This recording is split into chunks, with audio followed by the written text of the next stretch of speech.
Hi, Julie Rader here with the weekly astrological update from August 15th through the 21st. All right, let's dive right in. As always, if you like the video, please like it, subscribe, and share with anyone you feel would benefit from this information. So we're kicking off the week. Let's backtrack. I'm filming this on Sunday, right after the sun opposing Saturn. So when there's a sun opposing Saturn, and then we also in a couple of hours, well, it will, by the time you're watching, it will have already happened on Sunday. We have Mars making a trine, a harmonious aspect with Pluto, which is retrograde. So let's talk a little bit about these. I know this is going to have already happened by the time you're watching, but these are energies we're going to be feeling this week as well. So Sun opposing Saturn, that is a bit of a battle of the wills. It is a challenging energy for sure. It's really interesting because my kids today are about to go to a birthday party, and I completely forgot that it was a costume party. And we had this moment of scrambling and not being able to find where the costumes were. And anyway, I was just there can be, challenges of any that was so minor. And I'm like, oh, I hope that's the only thing I'm feeling. There are other things in my life. I'm not getting into my personal life, which is definitely a Sun Saturn opposition, which is ongoing. So that's a battle of the wills for sure. And really, Sun wanting to be powerful and shining through, Saturn trying to be the authority or the parent figure, putting boundaries where the Sun wants to just radiate out. So thinking about where that's happening in your life, I mean, we're definitely seeing it in the world. There's, in all countries right now where there are some authority figures wanting to exert their beliefs, their authority, and the people fighting against it and not wanting to be boxed in or mandated or whatever it is. So we're seeing that all over the world, and we may continue to see that. We will definitely continue to see that. And then the Mars trine Pluto. So that is a bit more of it's harmonious. The trine is harmonious. So it's as if we're having this battle of the wills, and we are fighting a battle right now for sure on whatever level, personal, collective. And the trine shows that in the end, it's going to be transformational. And even though it's challenging and it requires us to tap into our Marsian energy, if we stand up for our rights and what we are, ways that we are basically setting boundaries, healthy boundaries, then in the end, we will succeed.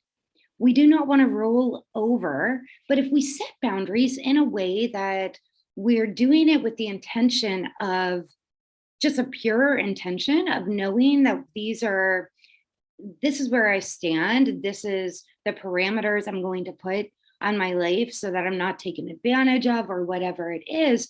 If we go with that pure intention, not the intention of wanting to hurt somebody, not the intention of wanting to hurt somebody, then we will be much more successful.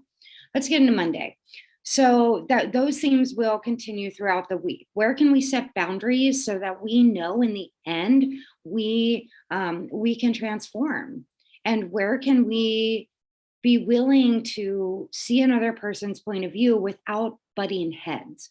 Where can we actually, I've been talking about this a lot, where can we find where we unite rather than what differentiates us? And how can we come together and work together? Monday, we have Mercury and Virgo making a beautiful, another harmonious trine energy to the North Node and Taurus. And the moon will be in Aries on the moon's day. So when the moon is in Aries, I always try to get in a sweaty hike, something where I'm moving through the energy, or get into the water.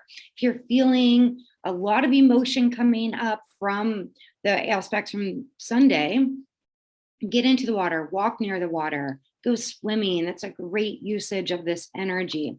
Or sweat it out. Use some physical activity to work through. The Aries moon wants to move. So move, get things off your to-do list, things that are off your to-do list, not so much sitting and doing things on your to-do list, working through, checking things off, running errands, decluttering, things of that nature. We are on the waning moon phase from last week's Aquarius full moon. Awesome time to go through, declutter, release, let go, especially before we have the new moon in Virgo next week. Okay, so with this Mercury in Virgo, Mercury in its home sign of Virgo, making this beautiful trine to the North Node in Taurus. So when we have this beautiful energy, it's about good ideas. It's about stability. These ideas could be bringing us wonderful business opportunities. They could be something that is really going to be long lasting. Then on Tuesday, on the 16th, which is Mars's day, we have Mercury in Virgo making a trine, a beautiful harmonious aspect to Uranus in Taurus. So remember, Uranus and the North Node have been together. They've been conjunct. So it makes sense that when an aspect is to one, it's going to follow with an aspect of the other. So this trine energy is going to, again, be innovative. It's Mercury in its home sign, communication, intuition. So innovative ideas. And these are earth signs.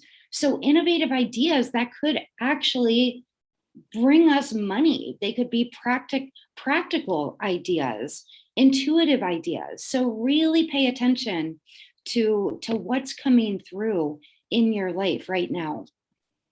And could be activating that energy of that trine, the triple conjunction that we had at the beginning of the month between Uranus, Mars, and the North Node, which again was brought up with last week's full moon. So Uranus keeps getting activated, and this Taurian energy. So Wednesday, we have the moon in Taurus. So now we're still continuing with these Taurian themes, which are financial, stability, agriculture. We have the Mercury in Virgo opposing Juno in Pisces. I don't talk a lot about the asteroids just because I'm still learning about them with astrology. It's a lifetime study. I find them fascinating. But the ones that are key that I feel comfortable talking about, I bring in. So Mercury in Virgo opposing Juno and Pisces.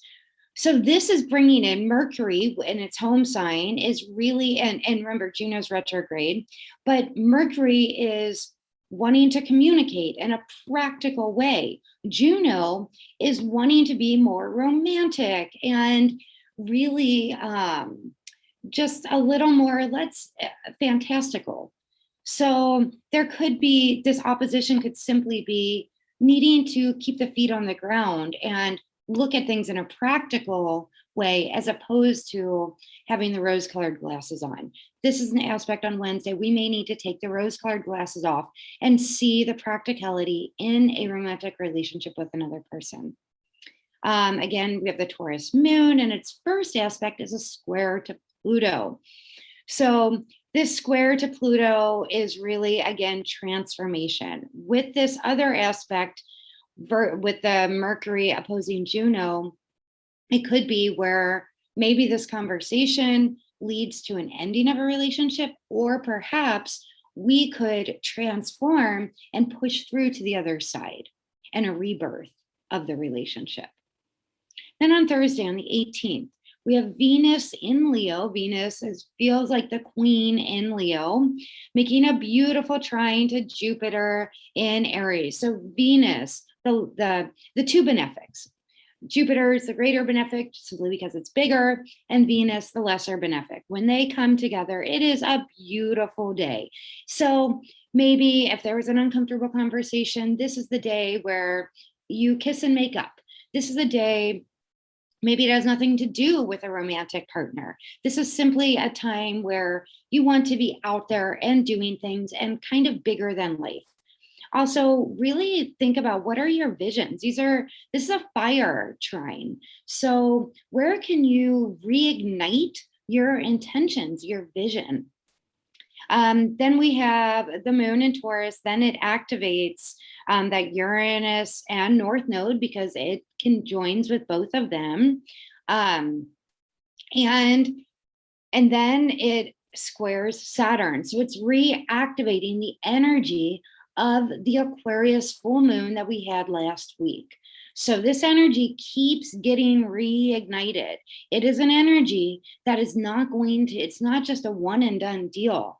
It is a still expect the unexpected. We have no idea what's around the corner with this kind of energy, but Taurian themes, money, food supply, luxurious items, things like that. Then on Friday, we have on the 19th, we have the moon moving into Gemini, and its first aspect is a beautiful sextile to Jupiter in Aries. We could have a plethora of ideas coming through. Beginning and end of the week, really pay attention to the ideas coming through, because the ideas coming through could really be innovative. They could be something that breaks through some barriers that you've been wanting to push through. On Saturday, we have, on the 20th, we have Mars moving into Gemini. So, and then its first aspect is a square to Vesta, which is retrograde. Vesta, another asteroid. Vesta is the goddess of the home. So Mars making that square in Gemini, making that square to Vesta retrograde, really be aware of what's going on in your home. There could be some changes. There could be something uncomfortable going on. Again, Uranus is still in the picture all week. Expect the unexpected and get your home in order. Make sure you have enough, like where you feel comfortable with. We're seeing food shortages. I see it every time I go to the store, and then with inflation, everything rising so much. If food's on sale, buy a little extra if it has a longer expiration date. It's a great time to start planting some fall vegetables. We have chickens here. Start getting your home in order to where you feel a sense of just stability, really. And then on Sunday, on the 21st, we have Mercury in Virgo opposing, oh shoot, where is this one? Excuse me on this one. So we have Mercury opposing Neptune. I forgot to write what the what the planet was. So Mercury, when it opposes Neptune. When Mercury opposes Neptune, we really want to focus more on how can we write down our dreams? How can we paint our feelings rather than trying to talk them out? Maybe we journal before speaking, because there can be some fogginess in communication. So definitely be aware of that. Then we have that Juno retrograde in Pisces, making a sextile, a harmonious aspect to Uranus and Taurus. So this again could be unexpected. This is an opportunity. So it could be unexpected romance coming into your life. So enjoy that and be on the lookout and just be out and about as much as you can. Vesta retrograde moves into Aquarius. So here we may start looking at our home in a different way of like, okay, where can we make our home a bit more unique? Where can maybe we want to invite friends over for a gathering, things like that. And then we have the moon moving into Cancer later in the day here, Pacific time. So when the moon moves into Cancer, we really kind of just want to spend more time at home. We want to cook some meals. We want to spend time with loved ones. We want to beautify our home, things like that. All week long, really pay attention to what is coming in, what ideas are coming in. Oh, and one thing I want to backtrack onto Saturday, when we have Mars moving into Gemini, Mars usually spends, 5 to 8 weeks at most in a sign. Mars is going to be in Gemini from the 20th of August until mid to late March of 2023. That is a very long time, because it's going to go forward, it's going to slow down. And then when it hits, I believe it's 25 degrees, then it's going to retrograde back to 28 degrees of Gemini and then go forward again. So if you have any planets, this is where it's really good to know your chart. You can have a chart reading. I love doing chart readings. Let me know. I just did a chart reading for somebody last week who has Mars retrograde in Gemini in her natal chart. And she was asking, oh no, this is going to be in there. What's that mean? And I let her know if it's in your natal chart and it's retrograde, it is almost a feeling of familiarity, of coming home. You are more familiar with that energy than somebody who's not. Just like somebody born with Mercury retrograde in their natal chart, it's a little easier for them during Mercury retrograde because our whole life is kind of like that. They can navigate the waters a bit more. So look and see where Mars is, where Gemini is in your chart. If you have any planets, specifically at 8 and 25 degrees or anywhere in between there, because anywhere in between it's going to be hit 3 times. And those are areas that are going to be really, really activated for you in your life. If you'd like a reading, check me out, julierader.com. Thank you so much for watching, and I'll see you in the next video.